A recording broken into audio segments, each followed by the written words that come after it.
My name is Heather Reed. Thank you for being here with me today. I use she, her pronouns, and for those that are using accessibility technology, I'm a 61-year-old white female and I've got ash colored hair, red glasses, and I'm wearing a navy top, and I'm coming to you from my home office. As a reminder to you, every episode of Event Contracts Exposed does not contain legal advice. I am not a lawyer, and nothing that I discuss here should be considered legal advice. This is all about education, insights, and practical strategies offered by a seasoned event professional. At least that's what I'm calling myself today. So, before we begin, I'd also like to note that all content in this presentation is copyrighted and is the intellectual property of Planner Protect. It may not be copied, reproduced, distributed, recorded, or used in whole or in part without my explicit written consent. And I thank you in advance for respecting my work and my original content. So, what is a risk shield? We are talking about how can event contracts be risk shields for events in an unstable world. So as we know, today's world is quite unstable. Event planners are no longer organizing and task takers. They are, amongst many other things, risk strategists. Future ready contracts require proactive thinking, not reactive negotiating. In unstable times, the quality of your event contract may determine the success or the survival of your particular event. And the question that every planner should be asking is, does this event contract actually protect us? So, event contracts are a risk allocation tool, they're a decision-making roadmap for your event, and they are also a financial protection shield when conditions all around us are changing. So, what is a risk shield? Well, I'm fairly new to the term risk shield, and I suspect many of you might be as well. So, a risk shield is usually a contractual or legal protection that reduces a party's exposure to loss, liability, or claims. So, the definition that I put on the screen here says a general business, contractual, or legal term used to describe a strategy, policy, clause, insurance product, or protection mechanism that helps reduce exposure to risk or liability. And when I learned this term risk shield, it immediately resonated with what I've been preaching about for almost 15 years now. Event contracts are not just logistics and financial details, they are powerful vehicles for proactively addressing risk. They can be risk shields for our events.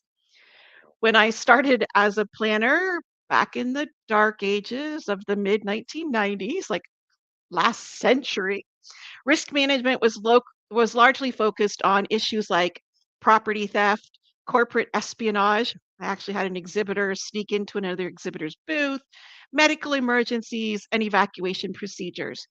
And those risks still exist today, but the reality of event risks in 2026 is far more complex. Today's planners are having to navigate an expanding landscape of potential threats, including force majeure events, labor shortages, cybersecurity attacks, economic uncertainty, civil unrest, protests, widespread disease outbreaks, transportation shutdowns, extreme weather, and persistent supply chain disruptions. So risk is no longer just an operational concern. Risk is a strategic business issue that impacts every decision for our event that we make. So, in our short 25 minutes together here, I want to highlight how event planners can be forward thinking in negotiating event contracts to address our current day realities. So, while many draft contracts provided to us as planners by suppliers still rely on outdated boilerplate language that was written for a more predictable business environment.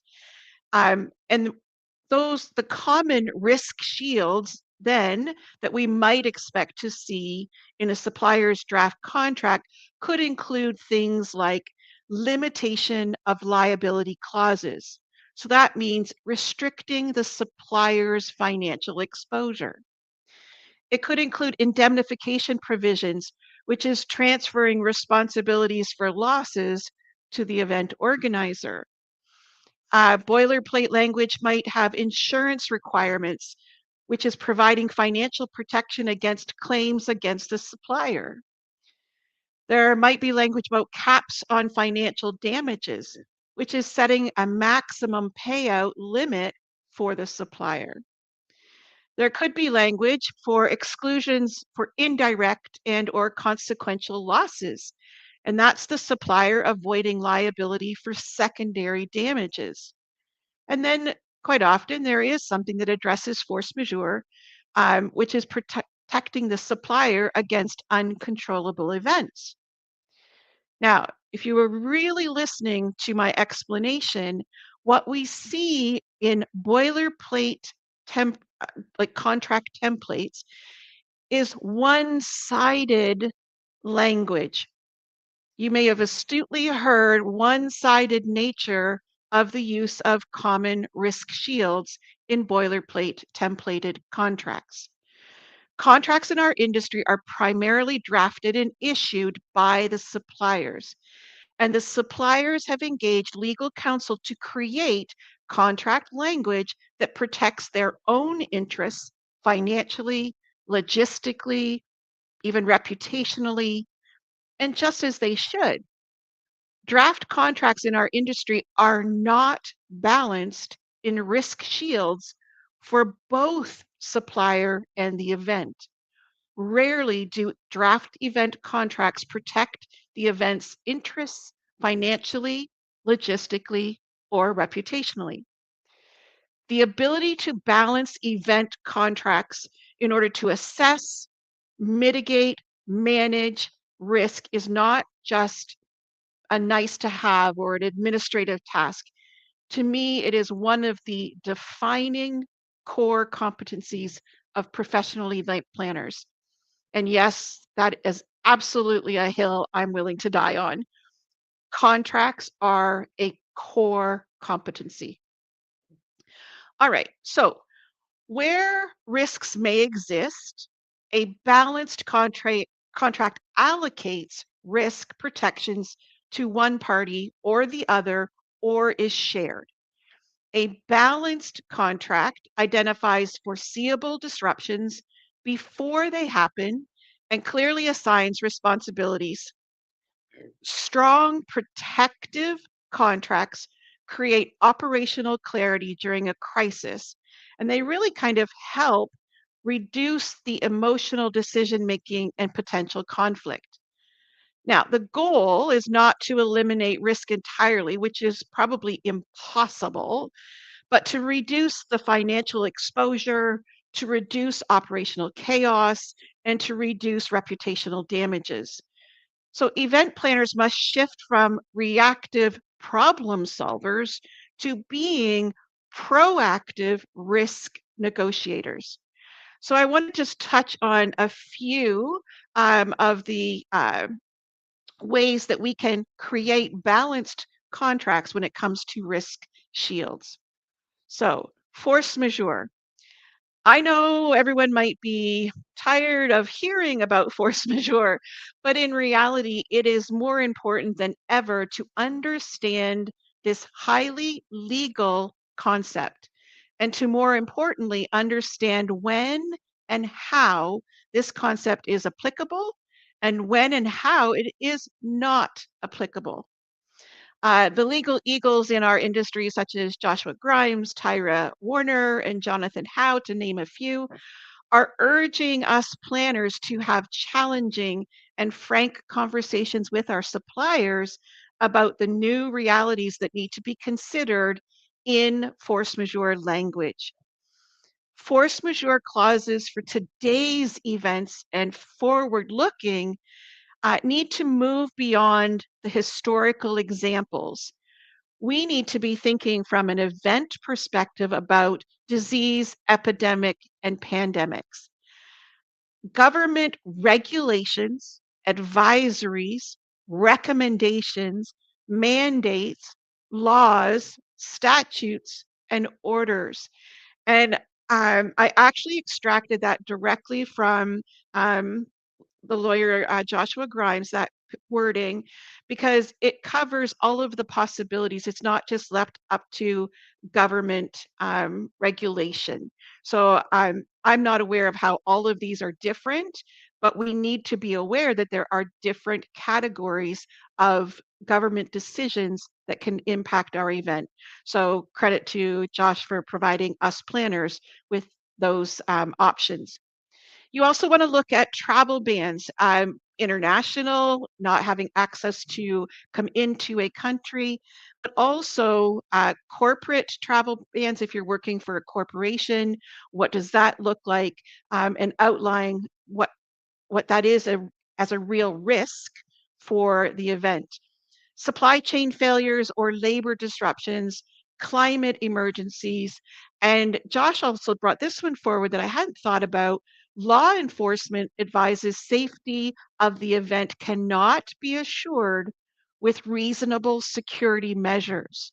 That one's like, whoa, okay. So the police are engaging with you as the planner saying it's really not safe to be hosting this event in this location or a particular venue.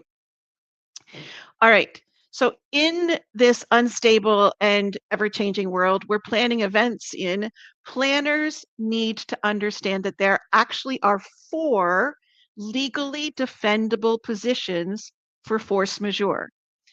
And I know I used to just be familiar with illegal and impossible, but there is also, commercially impracticable, and there's also inadvisable. So, what planners need to know is that the force majeure language needs to be related to and tied back to the purpose of the event language that planners should have negotiated into the event contract. So you are creating the story, the rationale, the reason behind the event, and you're tying that into whether something becomes more burdensome because of a force majeure event. So is it illegal or impossible or commercially impracticable or inadvisable to host your event? And then finally, planners must advocate for the realities of fulfilling that contract due to force majeure through partial performance or what you might call reduced sized events. And that's a big one. We learned that lesson really clearly during COVID. You may have planned an event and contracted for 500, but when the impact of COVID was layered on top, you may have been able to host an event for 200, and that partial performance due to unforeseen burdensome events outside of the control of the event organizer or the supplier, then you're dealing with reduced sized events. And we should be planning that as a potential risk when we're negotiating our contracts. And I'm just going to say here, if these 3 points alone are new to you or unclear, I'm just going to put in a shameless plug for the Certified Event Contract Professional Credential Program because we go deep into understanding these. So, when you look at sleeping rooms, which is a big part of many event contracts, that also becomes a focus that is highly impacted by volatility and uncertainty. So planners should be looking to negotiate more powerful flexibility mechanisms into their event contracts. So this might look like negotiating more frequent review dates of the block size to be able to keep right sizing it in response to changing circumstances. You may want to identify a specific portion of the sleeping room block that is reserved for international guests. And because my event experience is more national versus international, this point was made by Joshua Grimes in a recent webinar. And I thought that's just brilliant because if you know that a certain percentage of your attendees are coming from international destinations, which you've outlined in your purpose of the event language, then perhaps allocating a certain percentage for international guests and negotiating different release dates for those and different potential damages. I thought that was a brilliant strategy for dealing with international attendance. You can also require and request more flexibility in the attrition percentages. So don't really be clear about why flexibility and greater attrition percentages are necessary. Um, Contracting the ability to resell sleeping rooms to other events. Quite often, that boilerplate language limits a group to not be able to resell any space or any sleeping rooms. And that may be an option to help you mitigate risk. And then, obviously, as we just discussed, addressing partial performance due to force majeure. Then we can look at food and beverage. And I know I've said in previous conversations and in this forum, I believe that the whole subject of food and beverage contract clauses are really long overdue for an overhaul. Most suppliers' contracts focus on the food and beverage minimum, the revenue minimum, and perhaps the name, the date, and the size of the food and beverage functions within the event. But let's face it, there is so much more that planners must consider related to food and beverage in order to create risk shields for their events. So let's consider food ingredient, food production, food supply chain that forces price escalations. Quite often, we don't have menus attached to our contracts, which we probably should. We don't have pricing benchmarked. Um, we food item substitutions by the supplier to in order to cut costs. And how might the event be able to mitigate those decisions and be a part of the decision making? Staffing shortages experienced by the supplier, and then we live through on site during the time of the event.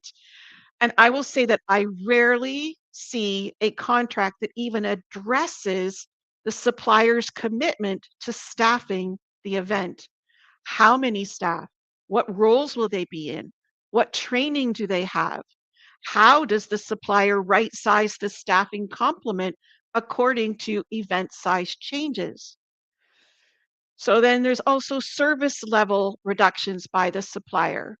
Again, rarely do contracts provide measurable commitments regarding service levels, and yet service levels and service offerings are often important reasons for choosing that particular supplier.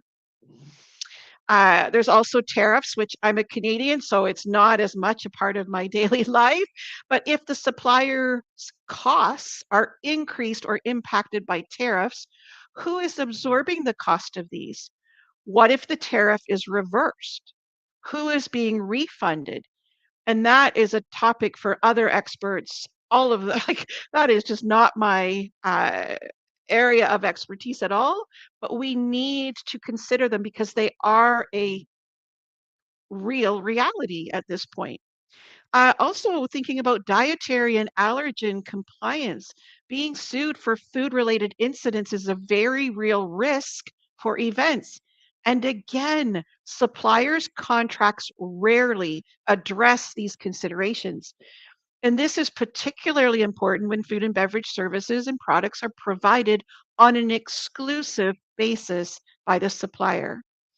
And then the last 2 points are the same as the previous, making sure that our food and beverage clauses are related to partial performance due to force majeure and to negotiate food and beverage attrition damages on profit replacement rather than revenue.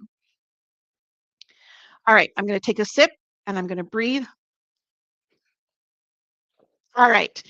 Indemnification should always be provided for both the supplier and the event organizer or the client.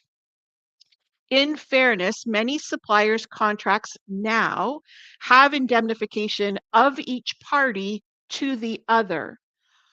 But we need to be always looking and be aware that if the supplier is only requiring the group to indemnify the supplier, which means that the group is protecting the supplier against losses, damages, claims, or legal costs, then that leaves the event wildly exposed and underprotected.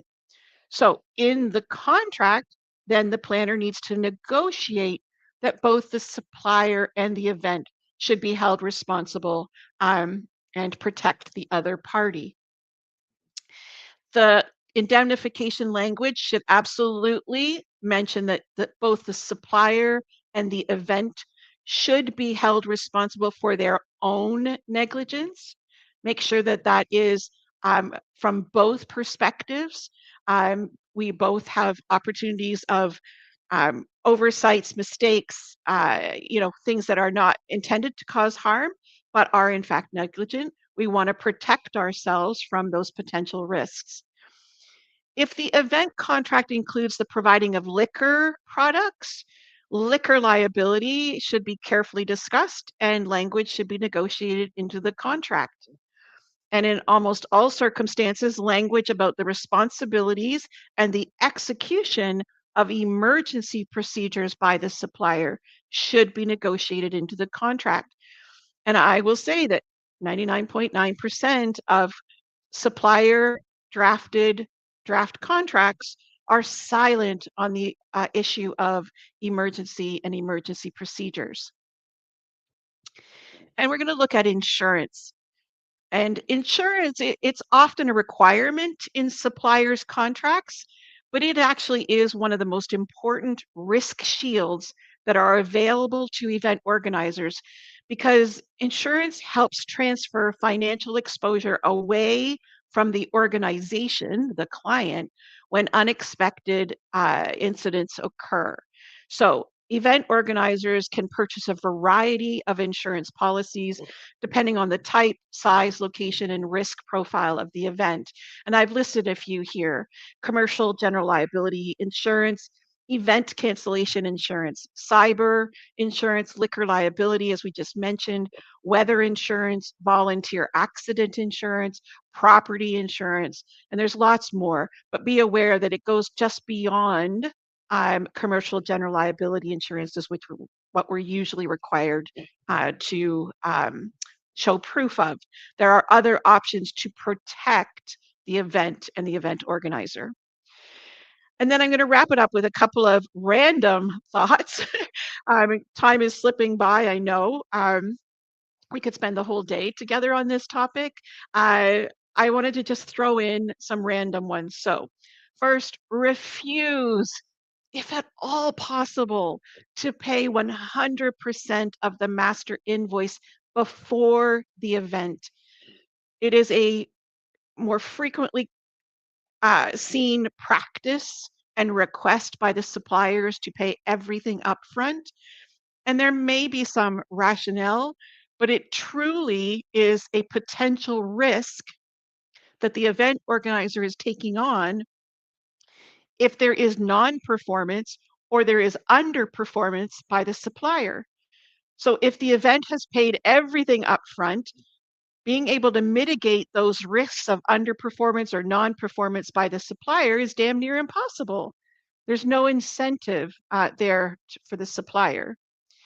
Second point, negotiate to have your event deposits held in a separate account by the supplier or negotiate when really, monies are involved and sizable deposits. Share the cost of putting those deposit monies into an escrow account.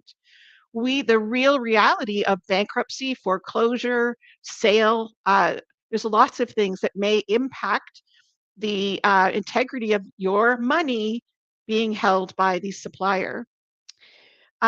Wherever there is ambiguity in contract language, please request and require that you create objective definitions that both parties clearly understand and agree to, and then are able to be measured. So don't leave something vague if it relates to what could impact your event. Ask for clarity and ask for language to be included. And then address remedies in clear and succinct language in the contract. Remedies are the rights or the solutions available to one party when the other party fails to meet its contractual obligations. So you can think of remedies in the forms of financial compensation, termination rights, refunds or credits, specific additional performance, and withholding payments. So I want to leave you with 5 questions to ask yourself, your team, your client if this contract is future ready. So we want to be requiring proactive thinking and not just reactive negotiating. So here are my 5 questions. 1, does the event contract clearly identify foreseeable risks? We know that there's potential for supplier bankruptcy. We know there's potential for closed borders. We know that there is potential for allergen lawsuits, all of those kinds of things. Are you proactively negotiating um, a, a contract that protects foreseeable risks? Then, does the event contract provide flexibility if conditions change? So we used to kind of think one and done, but now we're booking longer out, we are booking more complicated events, and we truly need to work hard to make sure that the event contracts that we negotiate provide flexibility if our environment around us, the business environment, the world environment, the social environment changes. How do we adapt to that? And that's going to take actual real discussions with your supplier team, and to really extract those possibilities and to get them negotiated.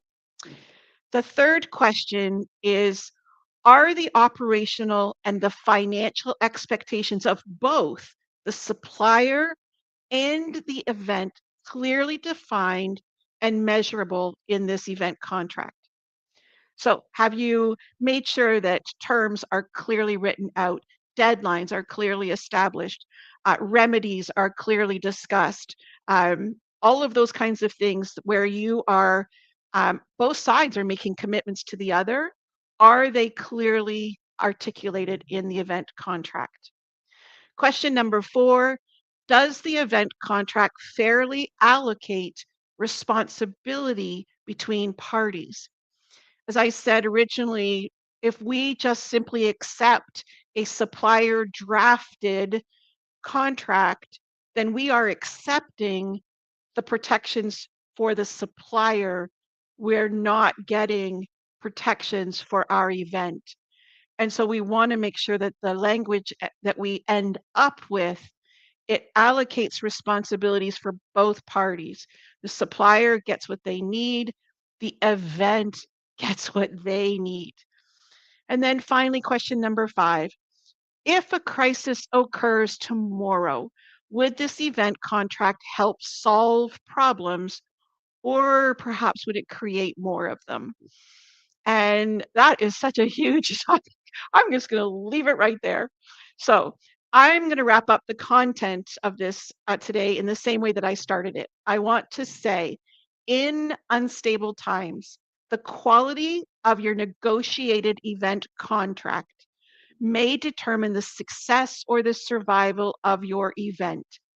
Planners should always be thinking, does our contract actually protect us now and in the future? So I have 3 things before we leave today. If you want to learn more about event contracting and negotiations, please consider the Certified Event Contract Professional Credential Program, and the website's there on this slide.